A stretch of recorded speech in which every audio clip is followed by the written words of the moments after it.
Sa kabuuan, agrikultura ang pangunahing kabuhayan sa Pilipinas. Malaki ang nagagawa ng industriyang ito sa ekonomiya at komersyo ng bansa. Ngunit kalinsabay ng mga benepisyo, ano nga ba ang problema sa likod nito?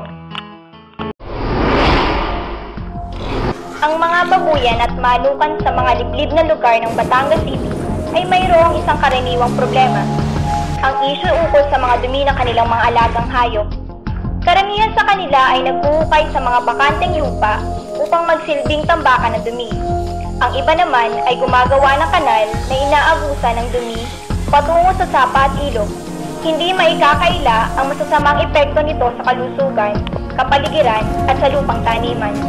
Ang mabahong amoy na humahalo sa hangin, mga langaw at mga lamok sa lugar, kontaminasyon ng tubig dahil sa lalim ng mga hukay, at ang paglalagay ng mga balon sa gilid ng mga daan, ang ilan sa mga problema ng mga residente sa paligid ng poultry at piggery.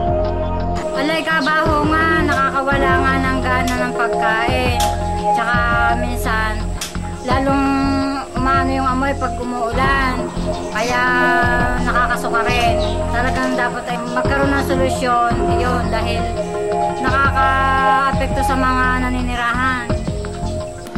Sa kabilang banda, ang mga lumang tambakan ng naipong dumi ay nawawala ng silbi sapagkat walang halaman ang tutubo sa dumi ng hayop. Ngayon, paano masusolusyonan ang irresponsableng pamamahala ng mga dumi ng hayop? Ang sagot, Deoper Solution. Ano nga ang Deoper? Deoper, saan magagawa yun? Deodorizer at fertilizer pagsasamahin. Paano yon?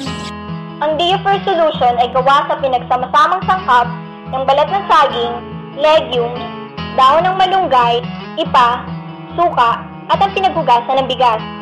Dahil sa mayaman ang mga sangkap na ito sa calcium, phosphorus, potassium, iba pang micronutrients, nitrogen at lactic acid, kapag ito ay naihalo sa mga dumi ng hayop, magsisilbi itong deodorizer na makakapagpabawas ng mabahong amoy at sangkap para ito ay maging mabisang abono. Sa tulong ng mga gaganaping seminar, sisimulan ang pagpapakilala ng Deoper Solution sa mga liblib na pook ng Batangas. Sama-samang pagtahak sa daang tuwid ang magiging susi upang epektibong mapalitan ang mga maling paniniwala at makagawa ng pagbabago tungo sa pag-unlad ng komunidad.